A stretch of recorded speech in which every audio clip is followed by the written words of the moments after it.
Сәлем баршаға, достар, қалдарыңыз қалай? Бүгін мен көктемде өте жақсы желінетін, өте дәмді болып шығатын қозықұйрықты ифтарға жасадым. Сіздер де міндетті түрде жасап көріңіздер. Егер сіздер қозықұйрық қууруды білмесеңіздер, бұрын соңды қуырып көрмесеңіздер, менің видеомды соңына дейін қарап, дәл солай қуырып көруге кеңес беремін. Ең алдымен біз қозықұйрықтарды тазалап жуып аламыз да, барлығының түптерін кесіп, қалаған формада кесіп аласыздар. Өз қалауларыңыз бойынша кесіп шығатын боласыздар. Мінекей мен барлығын осылай жуып алып, түптерін тазалап, барлығын кесіп, өз қалауым бойынша кесіп тастадым.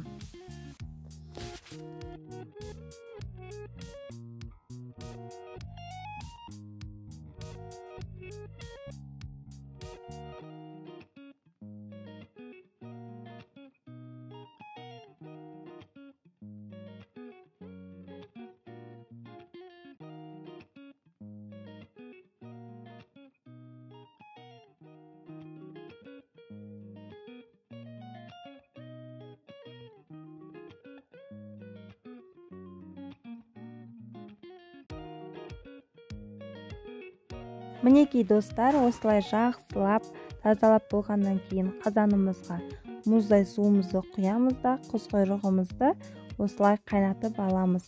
Кемінде 40 минутта баяу отта қайнатқандарыңыз дұрыс. Достар, мінекей қозықұйрығымыз осылай бұрқырап қайнап шығуы керек. Не үшін қайнатамыз, бәрі қуырамыз ғой деген жандарға айтарым, бәрі қуырмас бұрын жақсылап бір қайнатып жіберсеңіздер, өз денсаулықтарыңызға да пайдасы молырақ. Мінекей осылай баяу отта қайнатып аламыз.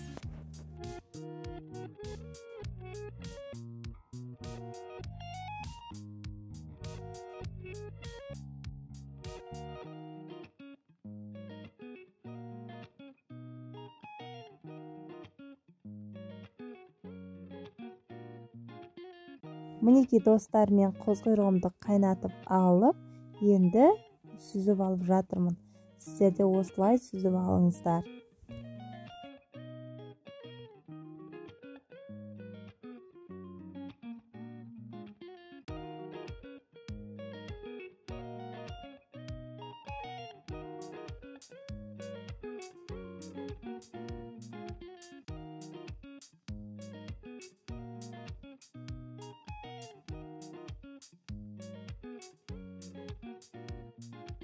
Қозықұйрығымды сүзіп алғаннан кейін мен қазаныма май құйып, қозықұйрықты қайта салып, қууруға көштім. Осылай достар, майымызға, қызып тұрған майға қозықұйрықты қызартып қуырып аласыздар. Қозықұйрықты қызартып қуыруларыңыз міндетті. Қызартып қуырсаңыздар, қозықұйрықтарыңыз өте дәмді болып пісетін болады. Мен енді осы орайда картошка пиязымды жақсылап ашып турап алдым. Қозықұйрығым қып-қызыл болып қуырғанша картошка мен пиязымды дайындап қойдым.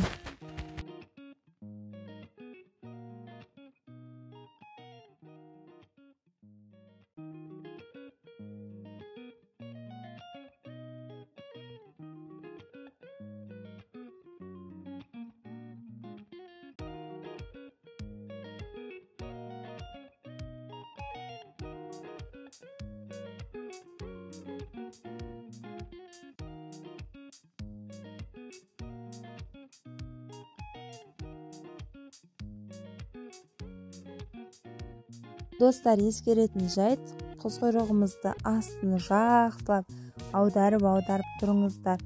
Күйіп кетуі мүмкін. Сол күйіп кетпес үшін біз жиі астын қозғап тұруымыз керек.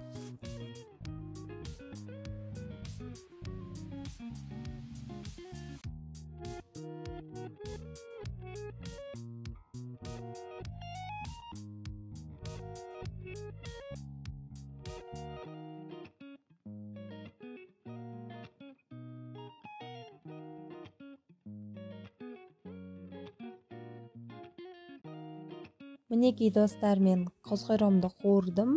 Қараңыздар, қып-қызыл болып шықты.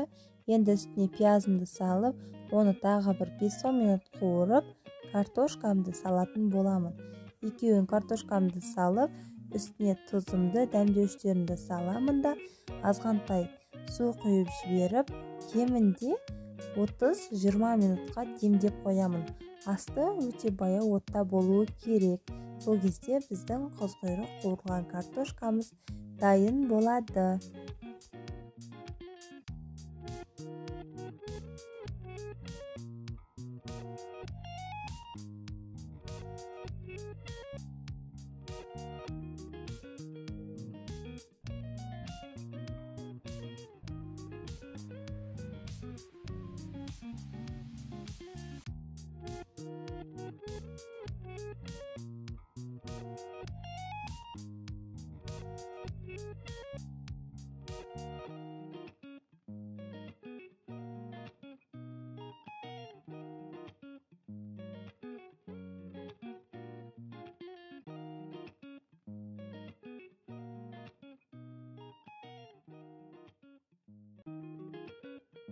Мінекей достар, менің қуырдағым дайын. Қараңыздаршы, өте керемет болып шықты.